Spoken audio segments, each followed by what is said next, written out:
அர்ப்பணிப்பில் நேயப்பட்ட ஊக்கத்தின் நூல்கள்.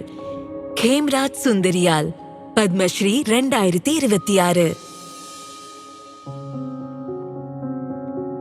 ஆயிரக்கணக்கானோர் நம்பிக்கைக்கு வழிகாட்டியாகவும் பலரின் வாழ்வாதாரத்திற்கு வழி செய்தவர் அன்போடு குருஜி என்று அழைக்கப்படும் கேம்ராஜ் சுந்தரியால்.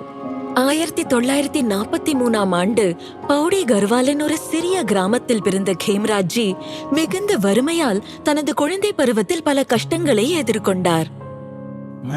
நான் ஸ்கூல்ல இருந்தப்ப சந்த் கபீரை பத்தி படிச்சேன். அவரை நம்ம புஸ்தகத்துல நிறைய பார்த்திருக்கோம்.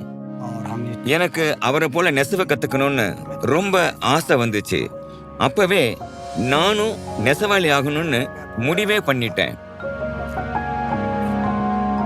ஹேண்ட்லூம் டெக்னாலஜி டிப்ளமா முடித்த பிறகு வேலை தேடும் போது டெல்லிக்கு செல்ல வேண்டியது அவசியம் என்பதை கேம்ராஜ் சுந்தரியால் புரிந்து கொண்டார்.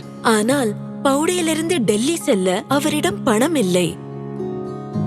ஒரு நாள் அவரது அண்ணன் மகன் காயமடைந்து மருத்துவ சிகிச்சைக்காக டெல்லிக்கு செல்ல வேண்டியதாயிற்று. அவரை பார்த்து கொள்ள கேம்ராஜ்ஜியும் உடன் அனுப்பப்பட்டார். அப்படித்தான் அவர் டெல்லி சென்றார்.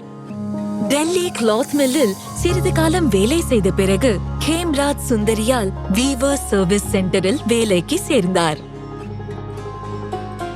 காஷி வீவர்ஸ் சர்வீஸ் சென்டரில் 9 வருடங்கள் வேலை செய்த போது கேம்ராஜ்ஜி டெக்ஸ்டைல் கலைஞர் SV நிகம் அவர்களை சந்தித்தார். அவர் அவரது திறமையை பார்த்து வேலைக்கு பிறகு கொஞ்சம் நேரம் ஒதுக்கி அனுபவமுள்ள கலைஞர்களுக்காக டேபிஸ்ட்ரிகள் செய்ய சொன்னார். அவர் எனக்கு ஒரு தறி வாங்கறதுக்கு 175 ரூபாய் கொடுத்தாரு. அந்த நேரத்தில் கேம்ராஜ் சுந்தரியால் வீவர்ஸ் சர்வீஸ் சென்டரின் பானிபட் கிளைக்கு டிரான்ஸ்பர் செய்யப்பட்டார். விரைவில் அவர் நாட்டின் புகழ்பெற்ற கலைஞர்களுக்காக டேபிஸ்ட்ரிகளை நெய்ய தொடங்கினார். ஒரு காலத்தில் பௌடியிலிருந்து டெல்லி செல்ல பணமில்லாத அந்த இளைஞர் பின்னாளில் உலகின் பல நாடுகளுக்கு பயணம் செய்யும் வாய்ப்பை பெற்றார். கேம்ராஜ் சுந்தரியாலின் புத்திசாலித்தனம் அவரை ஜாம்தானி நுட்பத்தில் ஒரு நிபுணராக மாற்றியது. ஹத்தா நுட்பத்தில் புதுமையான மாற்றங்களை கொண்டு வந்து பாலியஸ்டர் நெசவையும் அறிமுகப்படுத்தினார். அவரது தொடர்ந்த உழைப்பால் பானிபட்டின் தறி மற்றும் கேஸ் மீண்டும் பிரபலமடைந்தன. ஓய்வு பெற்ற பிறகு கேம்ராஜ் சுந்தரியால் விஷ்ணு ஹேண்ட்லூம் கோஆபரேட்டிவ் அமைப்பை தொடங்கினார்.